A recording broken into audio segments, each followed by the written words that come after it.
我们有请英国华威大学历史系的 Luca Mola 教授来给我们带来一个新的主题，就是马可波罗及其追随者13至14世纪丝绸之路上的意大利商人。让我们掌声欢迎。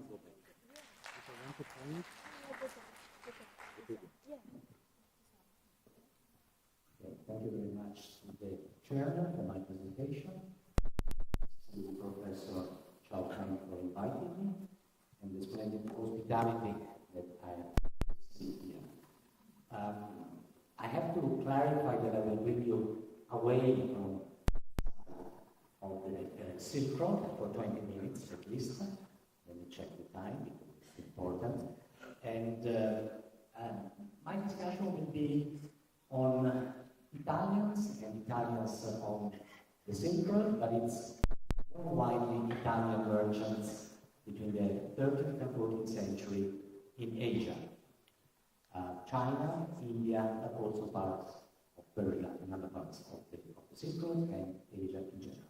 I have to clarify that you won't see such beautiful pictures that you have seen so far this morning and yesterday, because I'm an economic and social historian of Europe.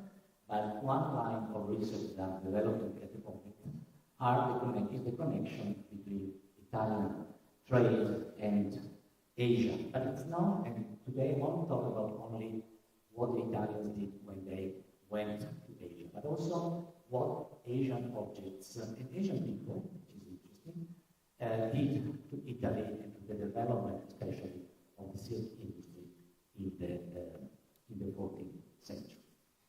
There we go on. This is a classic image from a French manuscript of the travels of Marco Polo.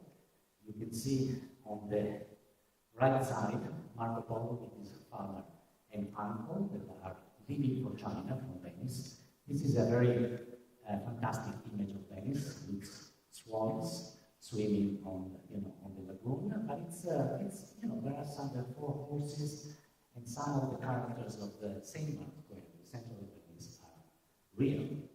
Anyway, Marco went with his relatives to China, as we know, leaving, it's the red line here, they traveled from 1272 to 95. And then he came back to Venice, and he lived for another almost 30 years in Venice. Actually, the father and uncle, as you know, had been to China before, the court of Kublai Khan, and they came back to Venice in 69. So they went away for many years.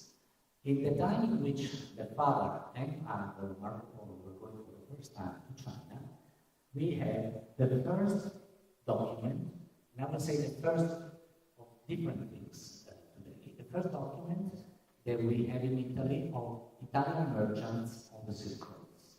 This is 1263. It's a Venetian merchant, Pietro Viglioni, and he's dictated his testament, so it's a positive document.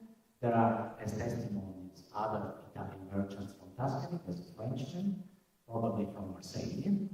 And what is amazing in this type of document, usually in the testament, you don't describe what you have with you, your goods. But actually, Pietro is making a list of all his goods, but not only that, also who had entrusted the goods in Venice to him, and the value of those goods. What we see here are wonderful objects, mostly probably from the Venetian production of rock crystal makers. These are sepals, chalices, helmets, and other objects made with rock crystal, with hard stones, precious stones, pearls, gold. There are also table games, and it's interesting because it's in Venetian, it's not in Latin as it would be in many other cases. It's perfectly readable. And he had a table game from, this is not original, this is the 16th century from Venice, but on the one side was a backgammon table, on the other side a chess table. Again, maybe different materials, but all precious materials. When he states the investors, he's also describing a bit the way in which Italian merchants used to do business with Asia. So Venetians staying in Venice would invest a little sum of money or a large sum of money to a merchant that would travel to Asia. He would then come back with the profits, and the profit would be divided 1/4 for the merchant and 3/4 for the person staying in Venice, which seems unfair to somebody that goes all the way to China and comes back. But actually, the single merchant would collect 20, 30 investments from different people. So at the end, it would be fruitful. And also from gaming, as we will see very soon. Let me go back to Marco Polo himself. This is the bust that is in one of the most important institutions in Venice, cultural institution. And we don't know how it looked like, of course. I'm not talking about the trials, because they are known. But I would like to take a look at some of the documents of Marco Polo when he came back, because they are important for understanding his relation with Asia after he was back in Venice. Just as a curiosity, I point out to some new findings that I found. I was lucky. Nobody had found a new document of Marco Polo after 130 years. I was lucky enough to find 4 documents, and here is him, as you can see. This is the parish where he lived and his wife, so there is no doubt. And in many cases, in some of these documents, he's investing large amounts of money with people that were traveling to Asia. In any case, the document it's important. I will focus only on a few key elements and a few key documents. This is one of the most important documents we have. There were 12 documents before I found this new 4, so we are at 16 documents. But you have to think that in Venice we lost 99.9% of the documentation produced between the late 13th and the early 14th centuries, not like China in terms. This is the inventory of the house of Marco Polo just a month after he died. The 3 daughters, together with the husband of one of them, went through the house and made a list of all the objects. So apart from the furniture and other parts of the building, it was a big palace built when he came back from China. It's interesting because we have some of the things that he brought back, like one of the tables, the golden tables, the paisa that were given to him by the great Khan. We know that the uncle, when he made the testament 40 years before, he left 3 golden tables. Then there is the pile of the white yak that he brought all the way from China. But what is interesting, I reread this document with new eyes, and it's clear that most of the items, like 50%, are silk cloth and silk textiles. And they are not clothing, they are just pieces of silk for sale. So it's clearly what he's doing when he's back in Venice. He's mostly dealing in silk and silk textiles. He's a silk merchant, really, in the last years of his life. And many of these silks are from China, others are from Tatar cloth, as they are called. Some of them have the names of typical Asian cloth, like Nasich or Kankan. So it's clear that there is a basis of Asian textiles that he is still importing from China and Asia.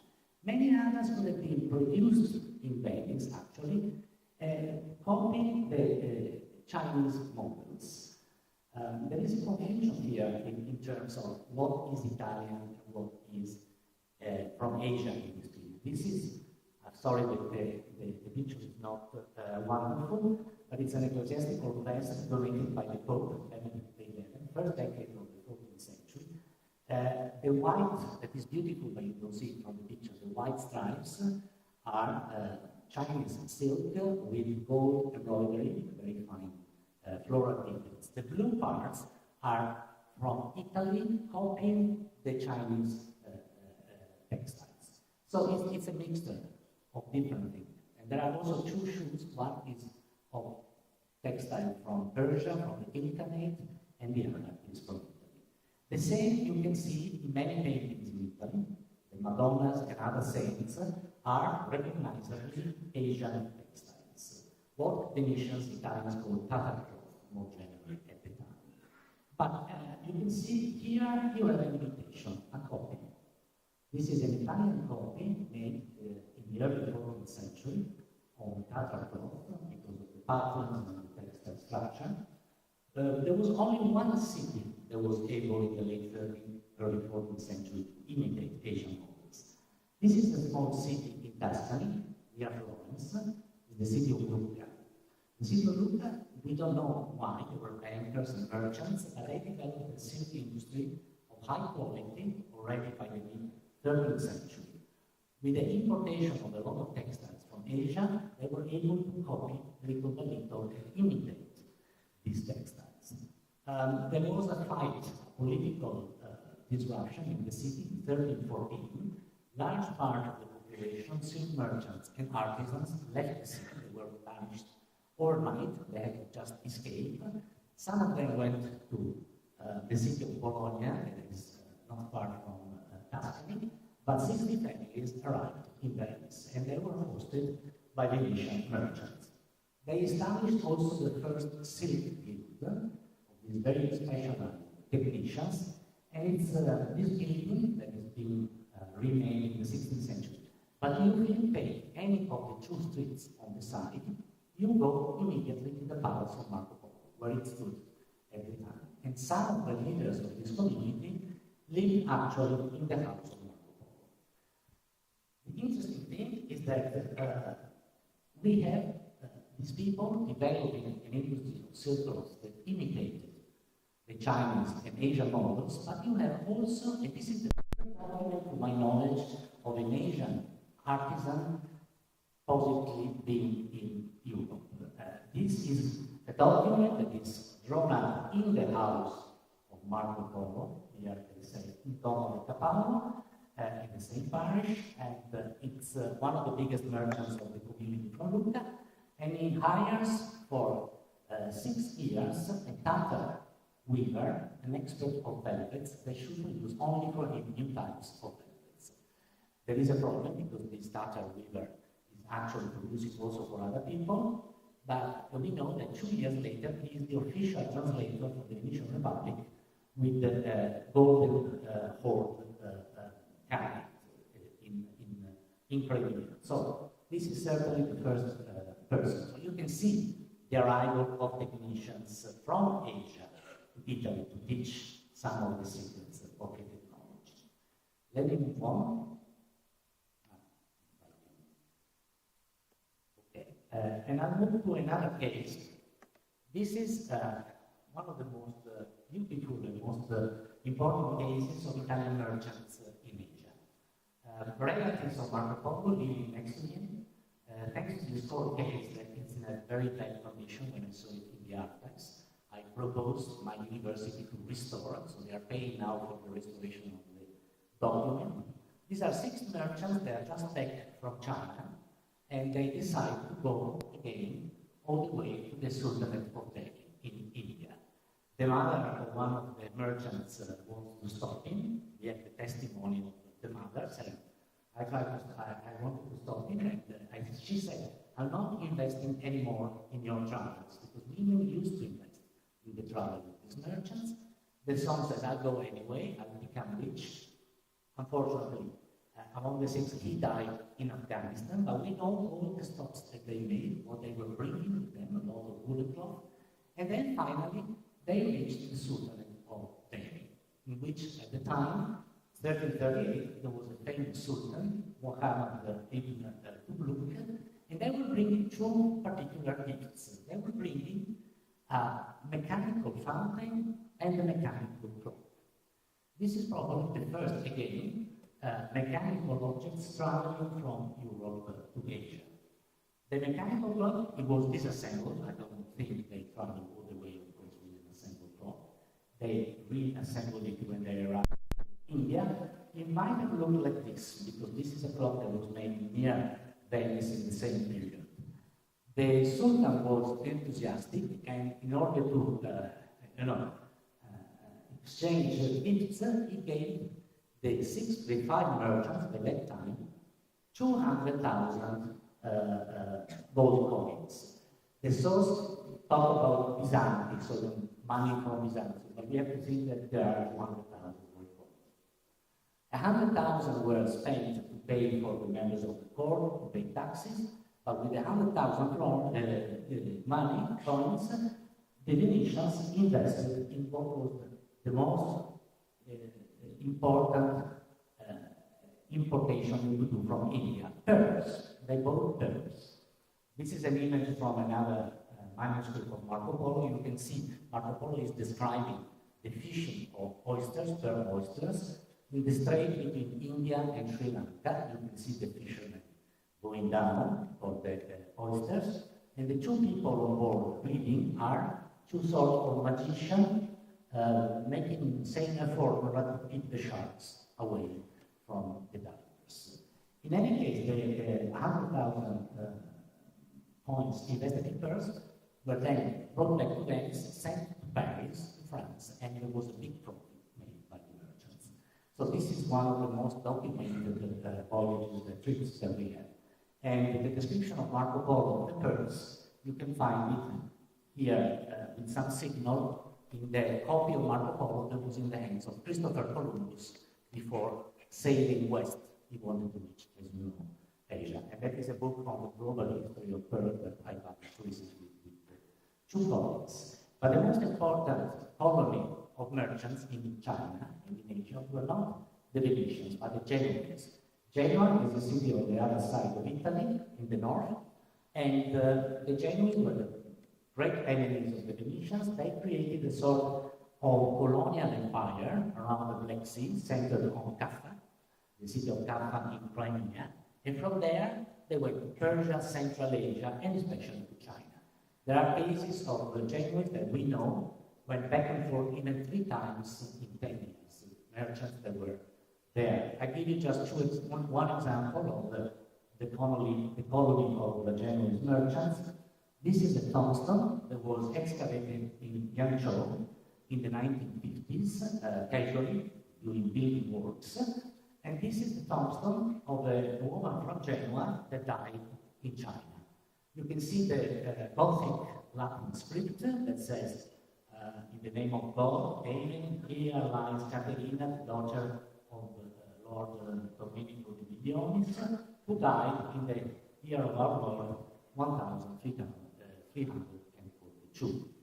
It's interesting because the script is perfect Gothic and Latin, but if you look at the image, it's the story of the martyrdom of St. Catherine, and if you look at the frame, they are made by a Chinese artist. They have been analyzed. And this is the tombstone of the brother of Caterina that came up and died in 1342. Even the most important merchant manual ever written in Italy in the Middle Ages, in the 1330s or 40s, by Francesco Picolotti, who was a Florentine, opens this description of all the goods, measures, weights around the Mediterranean area world. It opens with the travel to Qatar, to China. And it describes how, from Genoa, from Venice, you could reach China in less than a year. He says it's as safe as walking in your own palace. There's no problem. He was probably exaggerating that, but this is a description that it gives you an idea how common in this period it was for Italians to go all the way to China. Italians, Developpi said one thing that you can bring from China, very important, but not so much textiles, but raw silk. And we have a lot of documents on raw silk brought back from China. For instance, this is just in a few days.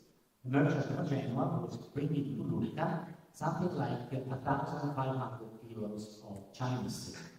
It's interesting because there is a description of this silk in sexuali that I never found before in the documentation, which a colleague of mine, an expert of the Ming period, told me it's probably from Sichuan.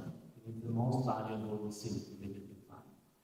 1957, you can find again almost 2 tons of silk, raw silk from China, arriving in another city in Italy, in Bologna. So it's an open trade that stops, however, very soon with the Ming dynasty. And I conclude in the last 2 or 3 minutes left with another technique that arrived from Asia in the late 14th century in Italy. This beautiful silk cloth, like this one, are 15th century Italian textiles, velvets, and they are dyed with the most precious dye that will become the queen of dyes during the Renaissance. What is called crimson today is the Polo crimson, a very intense and resistant red.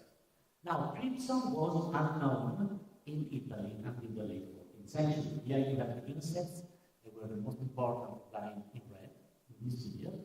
On the left hand, you have the insect that is common in the Mediterranean on all trees, it is a parasite, and it made the dye that was called grana, and it's the dominant dye for silks until the late 14th century.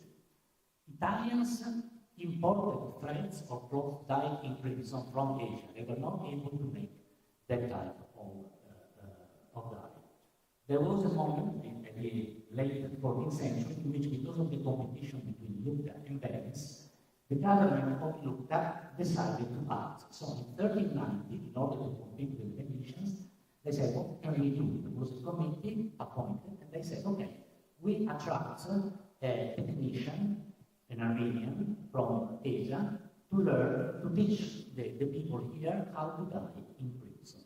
And we have the appointment of this master Leonardus from Balkan, so he's an Armenian from Balkan.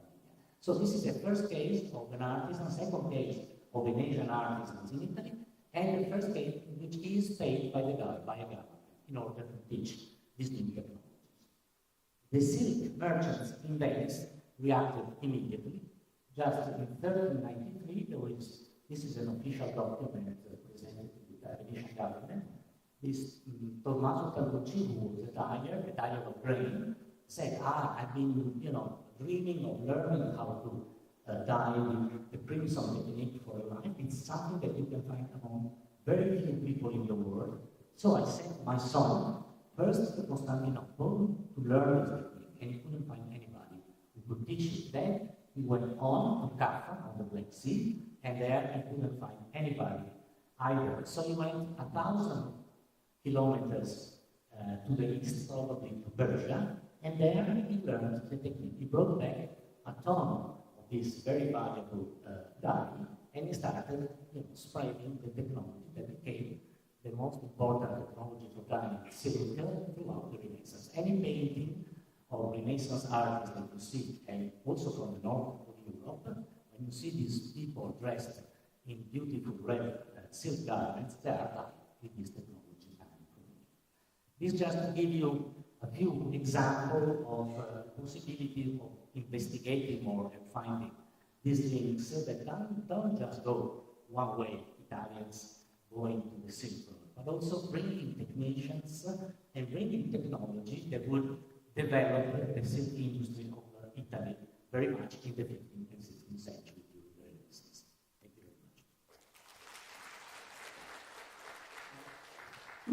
you very much. Thank you, Luca Mola,